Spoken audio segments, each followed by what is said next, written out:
مرحبا بكم في تحدي لو خيروك. اليوم عندكم اختيارات صعبة، بعضها غريب وبعضها مستحيل.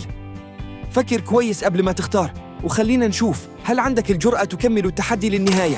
لو خيروك بين السفر إلى المستقبل 100 سنة أو العودة إلى الماضي 100 سنة. لو خيروك بين العيش في جزيرة منعزلة بمفردك أو في مدينة صاخبة مليئة بالغرباء. لو خيروك بين امتلاك قدرة الطيران أو الاختفاء. لو خيروك بين رحلة إلى الفضاء أو رحلة إلى أعماق المحيط. لو خيروك بين وظيفة مرموقة براتب عالي لكنك تكرهها أو وظيفة بسيطة تحبها براتب متواضع. لو خيروك بين أن تعيش دون إنترنت أو دون سفر. لو خيروك بين أن تكون قائد فريق ناجح أو عضواً مبتكراً في فريق. لو خيروك بين أن تكون غنياً ومشهوراً ولكن غير سعيد، أو فقيراً ومغموراً ولكن سعيداً. لو خيروك بين معرفة جميع لغات العالم أو التحدث مع الحيوانات.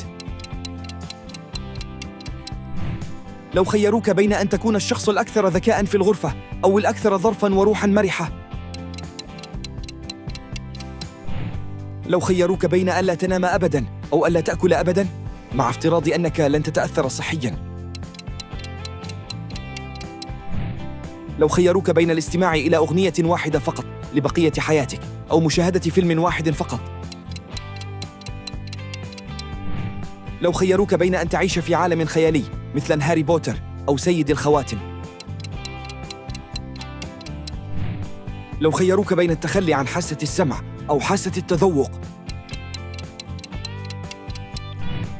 لو خيروك بين أن تكون بطل فيلم أكشن أو بطل فيلم رومانسي.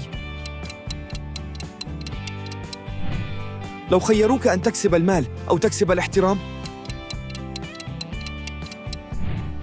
لو خيروك أن تكون الأسرع أو الأذكى. لو خيروك أن تنسى ماضيك أو تعرف مستقبلك. لو خيروك أن تختار الحب أم النجاح. لو خيروك أن تعيش بلا خوف أو بلا حزن. لو خيروك أن تسامح من جرحك أو تنساه نهائياً. لو خيروك أن تكون مدرب منتخبنا أو رئيس ناديك المفضل. لو خيروك بين 10 ملايين متابع لا يتفاعلون أو 1000 متابع يحبونك فعلاً.